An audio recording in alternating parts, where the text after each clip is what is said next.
100% off the strength, man.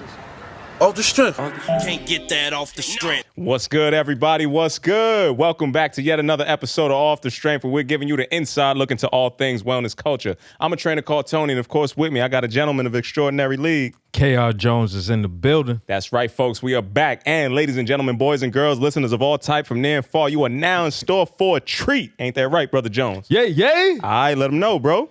Man, we are in store for a treat today. It's very rare in this day and age, Tom, as you know, that you get to come in and talk to somebody you're a fan of. Okay. Like somebody you're a fan of their work. Like, Definitely. Artistry is in the building. see, I got to start this off by saying, you know what I'm saying, I brought a skateboard from this brother. Now, it wasn't just any ordinary skateboard. I was drawn to the skateboard Why was that, bro? like a moth in the light. To the flame. To the flame. I feel you. Solely because of how flame this skateboard was. It had a lot of the artists that I like to listen to on this skateboard. I'm talking, it was Schoolboy Q, it was West Side Gun, it was Conway, it was Hove. They had claws on there. I was like, yo, who's capturing all these images and putting them on a skateboard? On a Polaroid at that. On a Polaroid at that. I need to know who this person was, and I met that man. And from that day forth, we connected on IG. I followed that man. I've been a fan ever since. I haven't personally had the chance to chop it up with him.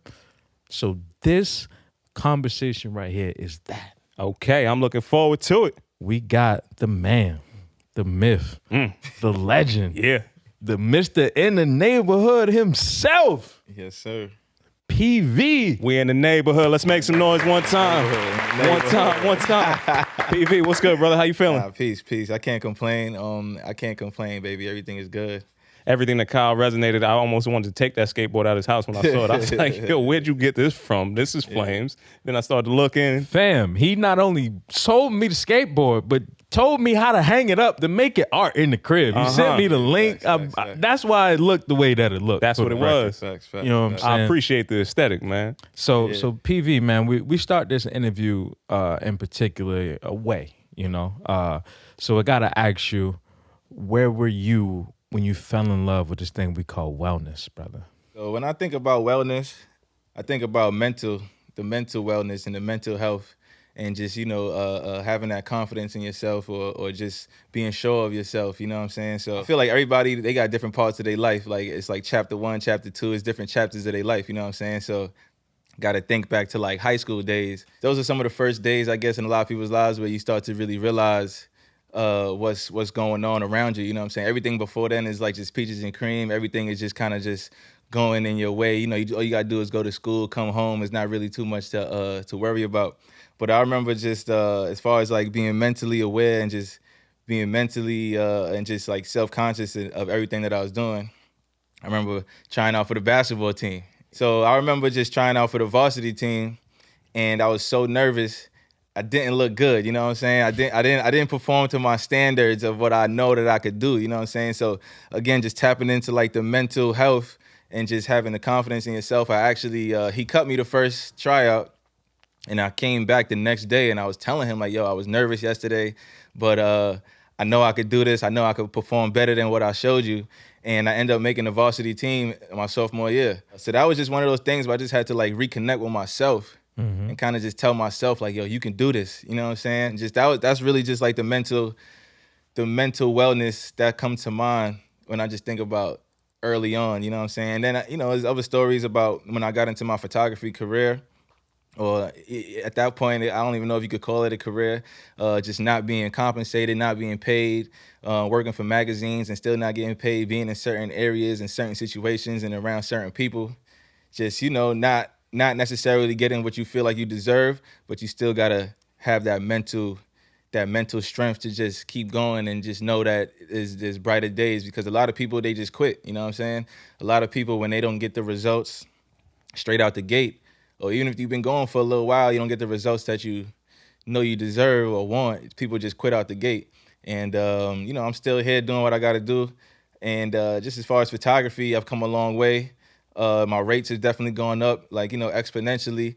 It's nothing like that happened overnight, but, you know, just stuff like that. I mean, I got stories from my photography career too, when I had to really just tap in and be like, yo, I'm better than what I'm receiving, but at the same time, I'm not gonna stop. Like, you know what I'm saying? Like, so early on, I remember just being in high school playing basketball, bringing your A game. You know what I'm saying? So that was just something that I definitely resonated with early on. That's live, man. There's a lot inside that story already, man. And I know we're going to go through and like really punctuate a couple of pieces. But just to start out in the beginning, you know, you brought up a couple real big points that I could see already starting to tell how you started to do stuff later on in life. Yeah. First thing that comes about for me, I want to reflect back to you is a story about perseverance, because that trial and error process, exactly you had to keep coming in there. And there's a little bit of, you know, there's a grit that comes with that, and there's a resilience that comes with that. Exactly. If there's any people that contributed to that, or like, you know, role models or anything like that, who would they be in your life? I mean, role models, I would say my parents, you know what I'm saying? More than anybody. First and foremost, the people that I was coming into direct contact with, some of my early coaches, like even looking back, you realize that a lot of your coaches who was coaching you and, you know, in your younger days, they weren't really being compensated. They was doing that shit out of the love of their heart, you know what I'm saying? Off the strength, man. You kind of keep in the back of your mind, like when you're not being compensated, it's like, I'm still here on a mission. And, you know, it's not necessarily always about the money. I mean, it is to a certain extent, but you got to always remember that, you know, you got to do it where your heart is in it. So a lot of the people, like my early coaches, like I shout out to Coach Lloyd. He definitely instilled a lot of discipline, and just a lot of good stuff in us, you know what I'm saying? So, you know, just the people growing up, stuff like that, you know? Yeah, man, I totally appreciate that, bro. It's always great to have some pivotal people to really anchor you down. And then my parents, like, you know what I'm saying? Just seeing my parents, you know, my mom was the type of person, she never really wanted to disclose like finances and things of that nature. But as you get older, you just start to realize that, you know, everything is not as sweet as you think it is. So for my parents, it just raised me under a roof where we never really had to struggle. We never had the lights off. Never, like, you know, I don't have none of those crazy stories of like, you know, no heat in the house and nothing like that. And growing up, as you get older, you realize that it's not easy. You know what I'm saying? It's not easy when you got kids and raising kids, and especially in Brooklyn, in Flatbush, you know what I'm saying? And she was just able to do as much as she could do plus more, you know what I'm saying? So that's one of the people that I definitely look up to, my father too, you know what I'm saying? Like just all things of that nature. So a lot of people, they probably look up to like celebs and all that, but it's like, you know, I look up to my parents, like, you know what I'm saying? So hell yeah, man. Starts with the home, then extends to the neighborhood, bro. Yeah, I see where it's coming from, in man. the neighborhood, yeah. Salute to all the Flatbush Massive, Brother Jones. Yes, you know what I'm talking about? Now, you definitely laid out a plethora of things, to say the least, right? The thing that caught my ear the most, I would have to say, would be the value part of it, right? Yeah. You kind of grazed over the surface of like being in spaces and knowing your value, but not receiving that value. Yeah. So I guess my question to you, before we even get into the photography, listen, I got a long line of questions getting into the West Side and the augmented photography and all of that. Like, trust me, we're going to get there. But I just want to kind of slow feed the listener for a little bit, right? Yeah. So tell me about when you found that value. Like, when did you understand, like, this skill set that I have is higher than what I'm getting paid? And what was that like? Well, I could talk about some of the days where I wasn't getting paid, realizing that there's more to it. You know, I remember working for a magazine early on, and the owner of the magazine, like, you know, I appreciate him for giving me the platform. I pretty much ended up like a weekly column where I would like contribute every single week. I was doing written articles, and I was also contributing a lot of the photography. That even put me in certain places you realize was valuable, but you still didn't get the actual compensation. So for example, actually like one of French Montana's managers had contacted me. Shout out to Lola.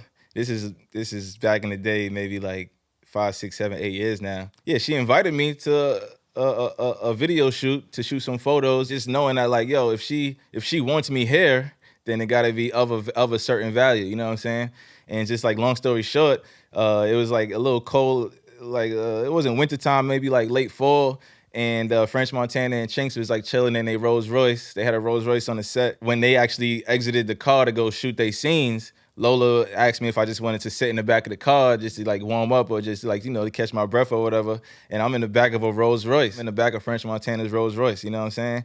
I remember I had to leave that shoot, and I ended up getting on the train, and I was like scrapping for change. like to get on the train, like, you know what I'm saying, just to get back home. And it's like I went from being in a Rolls Royce to like not even having enough money to get back on the train. I don't even know if she realized that I was like scrapping for change, like, you know what I'm saying. But it was just one of those mental situations where it's like, yo, I'm here, and I realized that there is value in what I'm doing, but I wasn't being compensated at the time.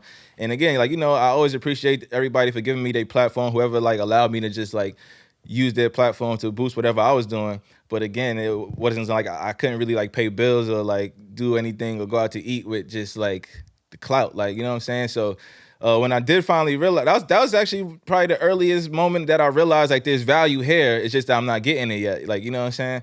And then I ended up like years later starting an event photography company, because I realized that what I was doing is pretty much event photography. I would go to these events and I would run down on like Pharrell or Drake or anybody at these events. Instead of going there to shoot one person, like say for example, it's a Drake concert, instead of going to the concert to shoot Drake, I'll just position it to the company, and that way I'm shooting Polaroids at everybody else, and that's where the value is at. Because you know, you can shoot one person you can shoot one. If you go up to Drake and you shoot a Polaroid at him, he's not gonna give you no money. But if you position it at the to the company that, yo, I could distribute these Polaroids to everybody that's here at the event, then there's more of like a value to that. So I basically, you know, instead of focusing on one person, I started focusing on the rest of the room. You know what I'm saying? But it was just those early things, like even working with the magazine, just knowing that like there's something here that's valuable. There's something here that people want. There's something here that I could offer to somebody in the world that they would eventually pay for. But, you know, it was just early on, just some of those things that I just had to realize for myself.